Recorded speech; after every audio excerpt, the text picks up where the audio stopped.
Saudara sekalian, jumpa kembali dalam Renungan Harian GKI Kebonjati hari ini. Pada Renungan hari ini, saudara sekalian, kita akan belajar dari kehidupan seorang yang bernama Dorcas atau yang disebut juga dengan nama Tabita. Kisah mengenai Dorcas atau Tabita ini dapat kita lihat dalam kitab Kisah Para Rasul pasal 9 ayat 32 sampai dengan ayat 43. Nah, saudara sekalian, dari bagian kitab Kisah Para Rasul ini kita dapat melihat kualitas kehidupan yang luar biasa yang diperlihatkan oleh Dorcas yang patut untuk kita pelajari dan kita teladani dalam kehidupan kita. Nah, saudara sekalian, apa yang dapat kita pelajari dari kehidupan Dorcas, saudara sekalian? Yang pertama, Dorcas adalah orang yang melayani dengan talentanya. Dorcas adalah seorang yang banyak berbuat baik dengan talentanya. Ia hanya menggunakan jarum dan benang yang lekat dengan kesehariannya untuk membuat baju dan pakaian. Hasil karyanya dia bagikan kepada para janda yang membutuhkan baju untuk dipakai bagi keseharian mereka. Bisa jadi saudara kemampuan menjahit Dorcas adalah satu-satunya talenta yang dimiliki. Tetapi ia tahu bagaimana menggunakan talenta yang diberikan Tuhan itu untuk menjadi berkat bagi sesama. Karena itulah saudara karyanya berharga di mata Allah dan orang lain. Dorcas memilih untuk melakukan sesuatu dengan apa yang dimilikinya meskipun hal itu terlihat sederhana dan tampak sepele di mata banyak orang. Tetapi sekali lagi Dorcas tahu bagaimana menggunakan talenta yang dimiliki untuk kemuliaan Tuhan dan menolong orang lain. Dorcas memang tidak pandai berkhotbah di depan banyak orang seperti para rasul dan rasanya itu juga bukan panggilan hidupnya juga, saudara sekalian. Tetapi kita melihat Dorcas sudah berkhotbah melalui tindakan nyata dalam kehidupannya sehari-hari dengan berbuat baik melalui talenta yang dia miliki, yang dia terima dari Tuhan. Dorcas sadar bahwa Tuhan tidak menuntut dari apa yang tidak dia miliki, tapi dari apa yang ada pada dirinya. Nah, bagaimana dengan kita, saudara sekalian? Tuhan sudah berikan kepada kita setiap talenta atau kemampuan yang dapat kita gunakan untuk dapat menjadi berkat bagi banyak orang. Pertanyaannya ialah, sudahkah kita menggunakan talenta itu untuk kebaikan bersama dan memuliakan Tuhan? Ataukah kita lebih menitik beratkan pada kelemahan yang ada pada diri kita sehingga kita merasa malu, kita merasa tidak berdaya untuk berbuat sesuatu yang berharga. Kita merasa diri kecil, kurang berarti.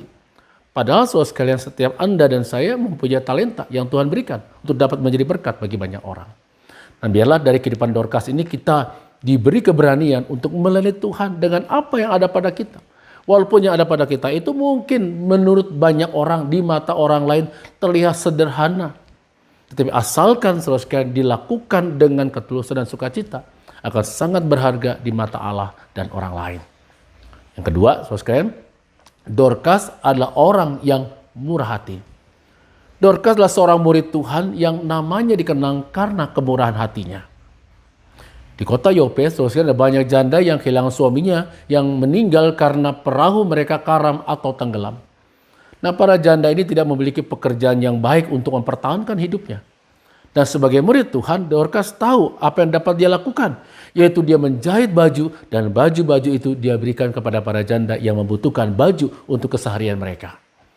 Alkitab mengabadikan apa yang sudah Dorcas lakukan semasa hidupnya.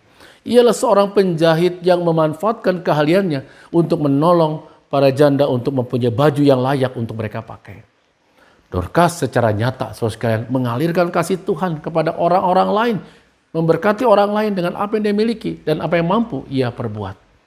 Saudara sekalian, kehendak Tuhan dalam hidup kita juga adalah kita menjadi saluran berkat Tuhan bagi banyak orang. Kita diberkati untuk menjadi berkat.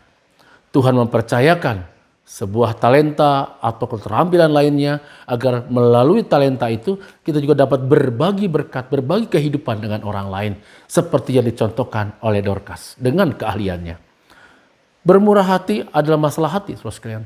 Ketika hati kita digerakkan oleh kasih Tuhan, maka kita tidak akan mampu menahan kebaikan yang ada dalam diri kita itu untuk kita bagikan kepada orang lain. Tujuannya tentu bukan untuk kemuliaan diri kita, tetapi untuk memuliakan Tuhan melalui setiap kebaikan yang kita lakukan kepada orang lain. Nah, saudara sekalian, selagi kita hidup, ini adalah waktu atau kesempatan yang Tuhan berikan bagi kita untuk menghadirkan berkat-berkat Tuhan bagi orang lain. Seseorang sekali lagi yang digerakkan kasih Tuhan tidak akan mampu menahan kebaikannya untuk berbuat baik kepada orang lain. Yang ketiga, saudara sekalian, Dorcas adalah orang yang meninggalkan nama baik dalam kehidupannya. Dikisahkan dalam Kisah Para Rasul ini, saudara, suatu hari Dorcas jatuh sakit dan meninggal. Hal ini membuat banyak orang yang tinggal di dekatnya benar-benar merasakan sangat kehilangan yang luar biasa. Teladan hidup Dorcas itu ternyata begitu membekas di hati orang-orang yang pernah menerima kebaikan hatinya. Hal ini dapat kita lihat dalam Kisah Rasul pasal 9 ayat 39.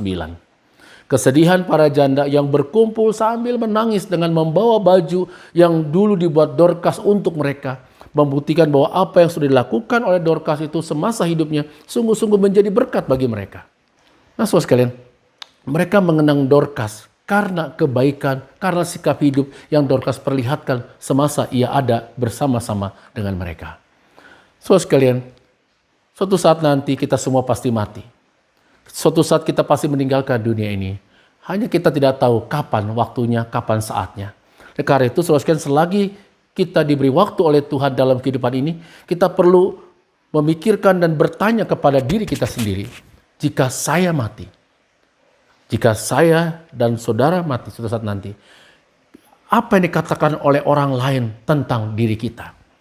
Apa yang dikatakan oleh rekan sepelayanan kita, rekan kerja kita, anggota keluarga kita untuk mengenang kita? Bahkan ada satu pertanyaan terpenting lagi, saudara sekalian, apa yang akan Tuhan katakan tentang hidup kita, tentang hidup saya dan saudara? Ada pepatah yang mengatakan gajah mati meninggalkan gading, harimau mati meninggalkan belang, manusia mati meninggalkan nama. Nah, nama yang seperti apa yang akan saya dan saudara tinggalkan ketika kita meninggalkan dunia ini? Nama yang indah, nama yang baik, ataukah nama yang membuat orang merasa muak mendengar nama kita? Untuk itu, saudara, setiap kita perlu memikirkan seperti apa diri kita yang diharapkan akan dibicarakan orang lain nanti ketika kita meninggalkan dunia ini. Kesaksian hidup kita yang memberkati orang lain, kesaksian hidup kita yang menjadi saluran berkat Tuhan bagi orang lain, akan tetap berbicara begitu kuat di hati hidup banyak orang lain sekalipun kita sudah mati meninggalkan dunia ini. Sering kasih Tuhan Yesus Kristus, mari kita tumbuhkan dan perlihatkan sikap hidup yang sudah diteladankan oleh Dorcas dalam renungan kita hari ini. Tuhan memberkati kita semua. Amin.